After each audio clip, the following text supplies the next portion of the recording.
Her voice came through the door like a verdict. "You're sleeping in the guest room until you apologize."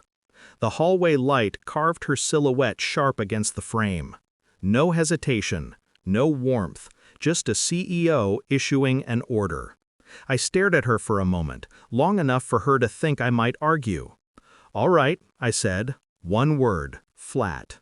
The door closed, soft but final. I lay on the guest bed and listened to the house breathe. The walls held a smell of lavender and static, like hotel sheets. Her footsteps faded upstairs. Closet doors opened, closed.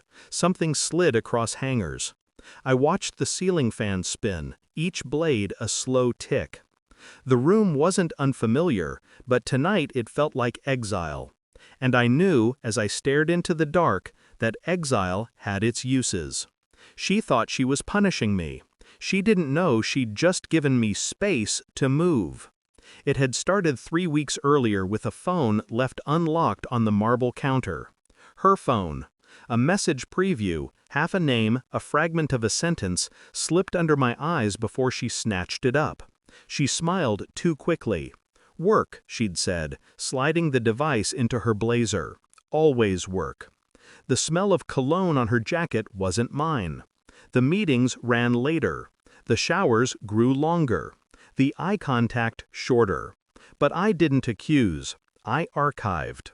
Every odd Uber receipt forwarded to my email. Every unexplained hotel point balance noted.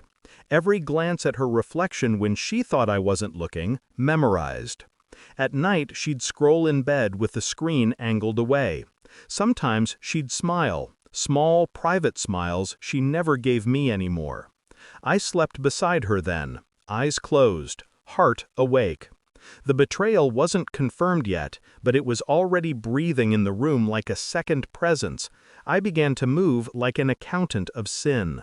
Quiet, patient, each detail a ledger entry. First, the toothbrush.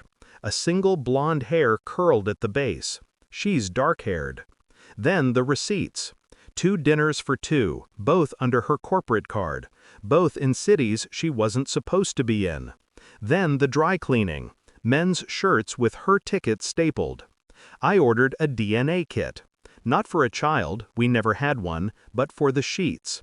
A subtle swipe, sealed and sent. At work, my colleagues saw the same calm mask. At home, she saw a man who had come to his senses, who stayed quiet in the guest room, who didn't fight. She thought I was sulking. Inside, I was building a case. Her empire ran on perception. She didn't realize mine ran on patience. Nights were the hardest. I'd hear her on the phone, low voice, different tone. The CEO dissolved into someone giggly, younger. Sometimes she'd come home late and smell of whiskey and foreign perfume. I'd roll over, slow breathing. Let her believe I was asleep. Let her dig her own grave with every whisper. The envelope arrived on a Friday, plain, unmarked. I slid it open at the desk in my home office. Inside, the lab report. DNA from our bed linens compared with a random male control. Match probability 99.97%. I read it once, twice. My heartbeat didn't change. That evening, she returned early, humming, heels clicking. I sat at the dining table, the report folded beside my coffee cup. "How's the guest room?" she asked. Bright, faux casual. "Comfortable," I said.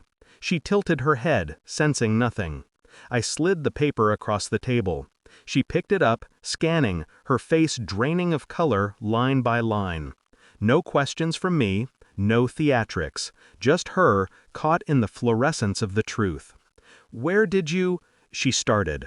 I stood, slow and measured. "Doesn't matter." Her eyes flickered. Anger, fear, calculation. She was a CEO again, searching for a counteroffer. But there was no meeting scheduled after this. I didn't speak of lawyers that night. I didn't shout. I went upstairs and packed in silence. My side of the closet emptied into 2 suitcases. Shirts folded, ties rolled, watchbox sealed. No wedding ring on the nightstand, only a pen and the papers. In the morning she knocked on the guest room door. "You awake?" Her tone softened now, rehearsed concern. I said nothing. She opened the door, smiling like a negotiator walking into a minor dispute. "Have you come to your senses?" she asked. Then she saw it. The empty hangers. The divorce papers on the desk, signed and dated. Her breath caught. "Wait!" I brushed past her with my dags. "No need to wait," I said. My voice was low, even. "Everything you needed to say, you already said." I walked out without slamming the door. Let her be the one standing in silence. The taxi pulled away from the house. Morning light slid across the glass like water over stone. In the rear view, she stood in the doorway barefoot, holding the papers, mouth moving but no sound reaching me. I felt no rush of triumph, no sting of loss. Only the quiet clarity of someone stepping off a sinking ship before it pulls him under. I had spent months as a shadow in my own home. Now I was a ghost leaving it.